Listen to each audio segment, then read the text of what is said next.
Hello and Assalamualaikum warahmatullahi wabarakatuh. My name is Muhammad Namir Razik and welcome to the video. Before I begin, I would just like to ask everyone who's watching this video to try and imagine losing a loved one, a family member, a friend. Now, how about imagining losing your job, your entire career? Imagine losing your home due to a fire. How about going through a breakup?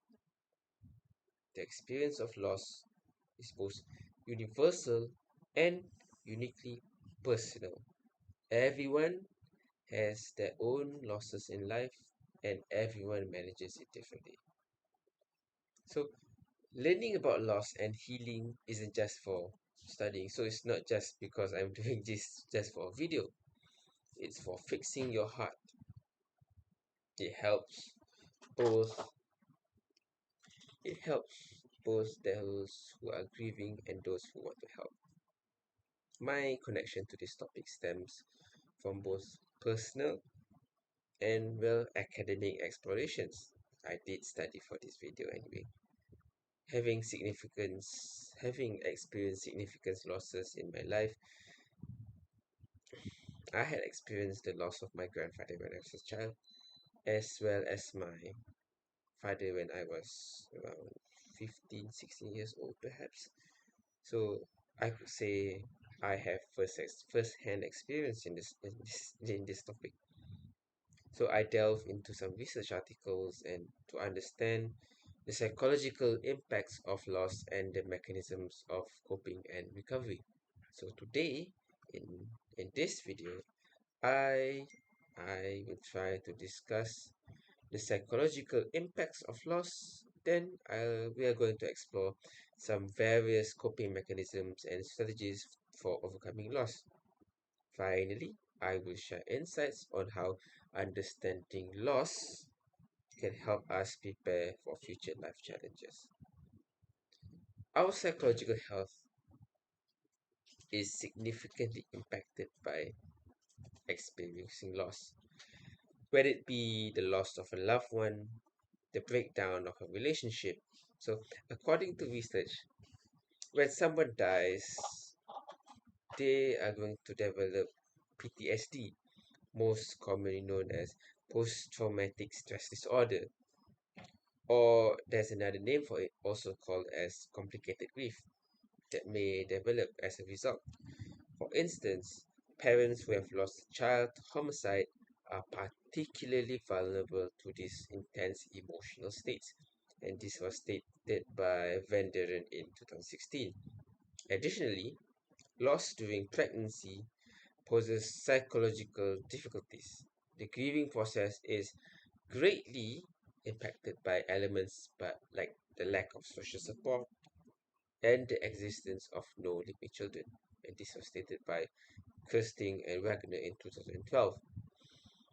These results highlight the profound and diverse psychological effects that loss can have on people.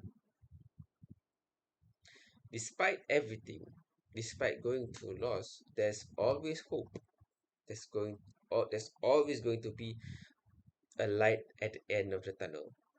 It is possible to overcome and cope with loss using a variety of strategies and methods. So, strong family ties and the capacity to demonstrate cognitive control over the traumatic memories. So, you're taking control of the memories. You're not letting loss taking control of you.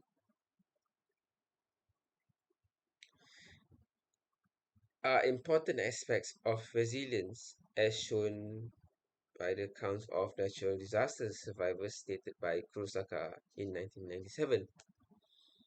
Furthermore, it is demonstrated that group psychotherapy is a good strategy in reducing depressive and PTSD symptoms, my bad, in people dealing with complex grief, states Sortes in 2017.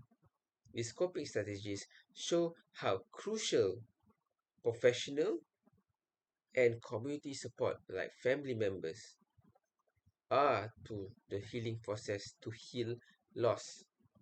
Furthermore, acknowledging loss as an essential part of life's journey might offer a broader viewpoint that promotes healing. Loss is a psychological change that demands a worldview adaptation. Uh, for example, you just lost a friend. It changes your entire mindset and requires adaptation and development of new coping mechanisms, states Parks in 1988. Acknowledging loss as an important and inevitable aspect of existence might help mitigate the suffering of mourning and better prepare people to manage adversities in the future, says Spinetta in 1985. Resilience and personal development can be promoted by this comprehension and the acceptance of loss. So, to conclude, losing someone definitely hurts. I would be lying if it did not hurt. But loss can also change us for the better. It can make us stronger. It can make us adapt to more challenging situations. So, understanding how it affects us using healthy ways to cope and seeing it as a one part of life story of your storybook can help us move through the grief with strength and hope. So the things we learned today are tools for rebuilding and finding peace after loss for ourselves and for the others around us. So I think that is all for me. Assalamualaikum warahmatullahi wabarakatuh, and thank you for watching.